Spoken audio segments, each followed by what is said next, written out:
এবারের গল্প hello guys, আমি মোবাইল আবারও পাগল চলে মা এসেছি আপনাদের ও প্রিয় জলপরি। রেহানা।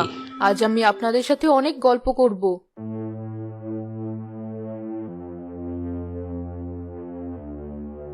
এসব কি হচ্ছে শুনি? বন্ধ করো, বন্ধ করো এসব। এ কি, তুমি আমার মোবাইল কেড়ে নিলে কেন? দাও দাও আমার মোবাইল।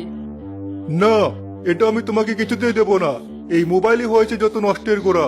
আজই আমি এটা ভেঙে ফেলবো। খবরদার, তুমি আমার মোবাইলে হাত দেবে না। নতুন কেনার ক্ষমতা নেই, উনি এসেছে আমার মোবাইল ভাঙতে। দাও দাও বলছি। বাবা, মার মোবাইলটা ফিরিয়ে দাও। চুপ, একদম চুপ। নিজেও যেমন, মেয়েটাকেও তেমনই বানাতে চাচ্ছে। শুনি বেলা কত হয়েছে, ভাত রাঁধবে না? রাখবো না? তুমি আমাকে ঝিঝা করে রেখেছো নাকি? রোজ রোজ আমাকেই রাখতে হবে কেন? আমার ফেসবুকের বন্ধুরা তো রোজ রোজ রান্না করে না, মাঝে মাঝে বাইরে থেকেও খাবার আনে। কি কি বললে? কিসের বন্ধুরা? ওসব তুমি বুঝবে না। এবার দাও, আমার মোবাইলটা দাও। এখনই আবার আমার আরেকটা লাইভ আছে। ওসব আমার বুঝেও কাজ নেই। যাও রান্না করো। বললাম তো আমি এখন রান্না করতে পারবো না। এবার দাও আমার মোবাইলটা। বেশ, তাহলে আজই আমি এই মোবাইলটা ভেঙে ফেলবো। তখন দেখবো সারাদিন কি করে মোবাইল টেপো। কি বললে? আমার মোবাইল তুমি ভেঙে ফেলবে? তাহলে কিন্তু তাহলে কিন্তু কি? তাহলে আমি আজই বাড়ি থেকে বেরিয়ে যাব। কি বললে? বেরিয়ে যাবে? তোমার এত বড় সাহস! বেশ, বেরিয়ে যাও আমার বাড়ি থেকে। না বাবা, তুমি মাকে তাড়িয়ে দিও না। আমি না হয় একদিন না খেয়েই থাকবো। খেয়ে খেয়ে যে শরীর বানিয়েছিস, একদিন না খেলে কিচ্ছু হবে না।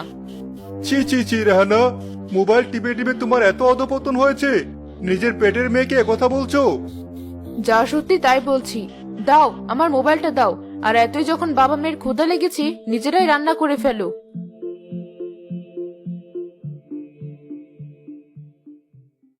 কাঁদিস না মা, সবই আমাদের কপাল। কিন্তু দেখবি, একদিন তোর মা ঠিক সব বুঝতে পারবে। কিন্তু ভয় হয় সেদিন না খুব দেরি হয়ে যায়। অত চিন্তা করো না বাবা, মায়ের যখন খিদে লাগবে ঠিকই ফোন রেখে রান্না করতে আসবি। তোর মাথায় কত বুদ্ধি। চল, আজ তোকে আমি রেস্টুরেন্টে নিয়ে গিয়ে খাওয়াবো। খিদেতে পেটটা চো চো করছে। কিরে মিতু, তোকে না তখন বললাম ভাতটা রান্না করে ফেলতে, আর এখানে বসে বাবার সাথে গল্প করছিস? কি কি বললে তুমি? এতটুকু মেয়েকে দিয়ে তুমি রান্না করাবে? তোমার এত বড় সাহস! তোমার মেয়ে এত বড় হয়ে গেছে আর বাড়ির কাজ শিখবে না? মোবাইলের চার্জ শেষ, এইমাত্র চার্জে রেখে আসলাম। তাই তো ভাবলাম যতটুকু সময় মোবাইলে চার্জ হবে খাওয়াটা সেরে নি। আর এখন এসে দেখছি রান্নাই হয়নি। কিন্তু মা, আমি তো চুলাই ধরাতে পারিনি। এই দেখো, চুলা ধরাতে গিয়ে আমার হাতটা কেমন পুড়ে গেছে। আচ্ছা মা, তোমার কাছে কি আমার যে মোবাইলের দামই বেশি? আমি কি তোমার কিচ্ছু না? হ্যাঁ, মোবাইলই আমার কাছে বড়, কারণ এখানে সবাই আমাকে অনেক ভালোবাসে। এসব তুমি কি বলছো মা? মোবাইলের ভিতর যারা আছে তারা তো আর তোমার সাথে থাকে না, কিন্তু আমরা তো সারাক্ষণ তোমার সাথেই থাকি। তবুও ওরাই তোমাকে আমাদের চেয়ে বেশি ভালোবাসে। হ্যাঁ বাসে। বেশ, যাও তাহলে। আমি তো বাবার সাথে যাব।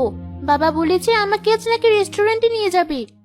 কি, নিজেরা হোটেলে খেতে যাবি আর আমি বাড়ি বসে আঙ্গুল চাবাবো? বেশ মা, তুমিও চলো আমাদের সাথে। না, আমি যাব না। মোবাইলে আমার অনেক কাজ আছে।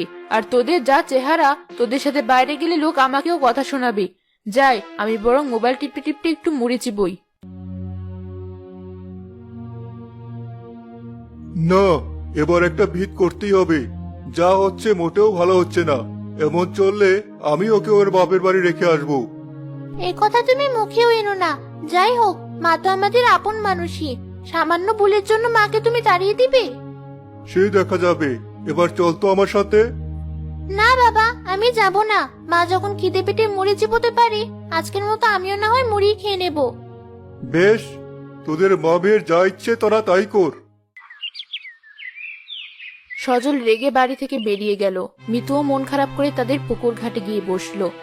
এ আমি কোন পাপের শাস্তি পাচ্ছি? আজ নিজের মা সামান্য মোবাইলের জন্য আমায় কত কিনা বললো। আমি কি সত্যি মায়ের কাছে কিচ্ছু না? আহারে, এতটুকু মেয়ের কি এমন কষ্ট যে এভাবে কাঁদছে? আমি থাকতে এটা কিছুতেই হতে পারে না। জলপরি পুকুর থেকে বেরিয়ে এলো। জলপরীকে দেখে মিতু ঘাবড়ে গেল। এ কি? এ আমি কি দেখছি? ভয় পেও না ছোট্ট মেয়ে, আমি জলপরি। আমি তোমার কিছু করব না। এবার বলো তো তুমি এখানে বসে কাঁদছো কেন?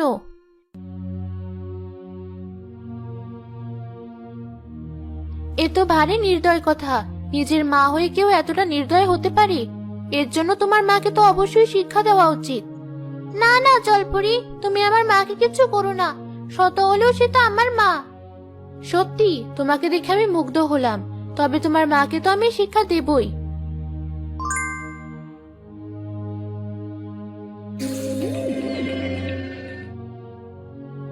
যা করার করে দিয়েছি, এবার বাড়ি ফিরে যাও। দেখবি উপরওয়ালা সব ঠিক করে দেবেন।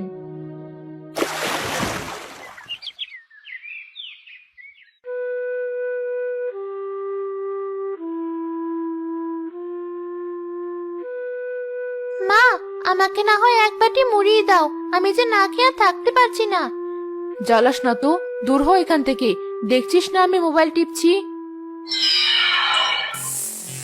ওরে বাবারে, কে কোথায় আছো? বাঁচাও, বাঁচাও আমায়। কি হলো মা, চেঁচাচ্ছ কেন? দেখছিস না আমার হাতের মোবাইলটা কেমন সাপ হয়ে গেল?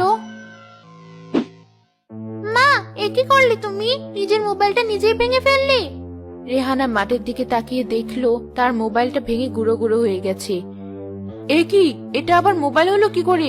আমি তো দেখলাম ওটা একটা সাপ। কি চাঁদা বলছো মা? আমার মনে হয় আমার মতো তোমারও ক্ষুধা লেগেছে, তাই তো আবল তাবল বকছো। দাঁড়াও, আমি এক্ষুনি তোমার জন্য মুড়ি নিয়ে আসছি। এই নাও মা, এগুলো খেয়ে নাও, দেখবে তোমার ভালো লাগবে। যত সব ন্যাকামো। আমার মোবাইলটা ভেঙে গেছে দেখে তো খুব খুশি হচ্ছিস মনে মনে। দাঁড়া, আজ আসুক তোর বাবা, এর চেয়েও ভালো একটা মোবাইল ওকে দিয়ে কেনাবো।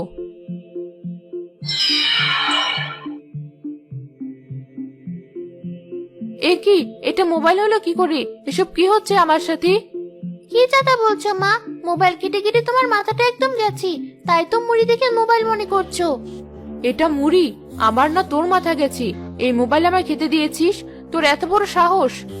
রেহানা মোবাইলের বাড়িটা ছুঁড়ে মারতেই সেগুলো মুড়ি হয়ে মাটিতে পড়ে গেল। এ কি, কি হচ্ছে সব আমার সাথে?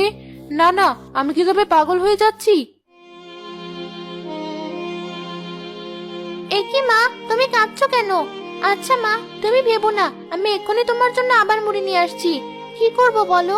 আমি তো আর ভাত রাখতে পারি না, তাই তোমায় ভাত রেঁধে খাওয়াতেও পারছি না।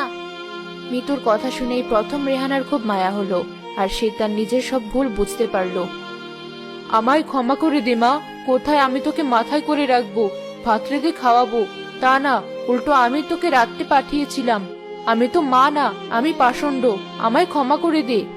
কেঁদো না মা, আজ বাবা এলে আমি বাবাকে বলি তোমার জন্য নতুন মোবাইল কিনে দেব। না মা, আমি আর মোবাইল চাই না। ওই মোবাইলের কারণেই আমি আমার সংসার, সন্তান সবার কথা ভুলতে বসেছিলাম, কিন্তু আর না। আরে, এ আমি কি দেখছি? কিরে মিতু, তোর মায়ের আবার কি হলো? আজ তো দেখছি সূর্য উল্টো দিকে উঠেছে। আমায় আর লজ্জা দিও না। আমি যে পাপ করেছি, উপরওয়ালা আমায় সে শাস্তি দিয়েছেন। তাই তো আমি খাবার খেতে গেলেও সেটা মোবাইলে পরিণত হয়েছে। আর যাই হোক, মোবাইল খেয়ে তো আর পেট ভরে না। বাবা, তুমি না বলেছিলে আজ আমাদের রেস্টুরেন্টে নিয়ে যাবে? চলো মা, আজ আমরা তিনজন হোটেলে খেতে যাব। না মা, আমি থাকতে হোটেলে কেন যাব? তোরা বস, আমি এক্ষুনি রান্না করে আনছি। আমায় তুমি ক্ষমা করে দাও। তোমাকে ক্ষমা চাইতে হবে না রেহানা। তুমি যে নিজের ভুল বুঝতে পেরেছো, আমি এতেই খুশি। মিতু তার বাবা ও মাকে জড়িয়ে ধরল। রেহানা নিজের ভুল বুঝতে পেরে নিজেকে শুধরে নিল।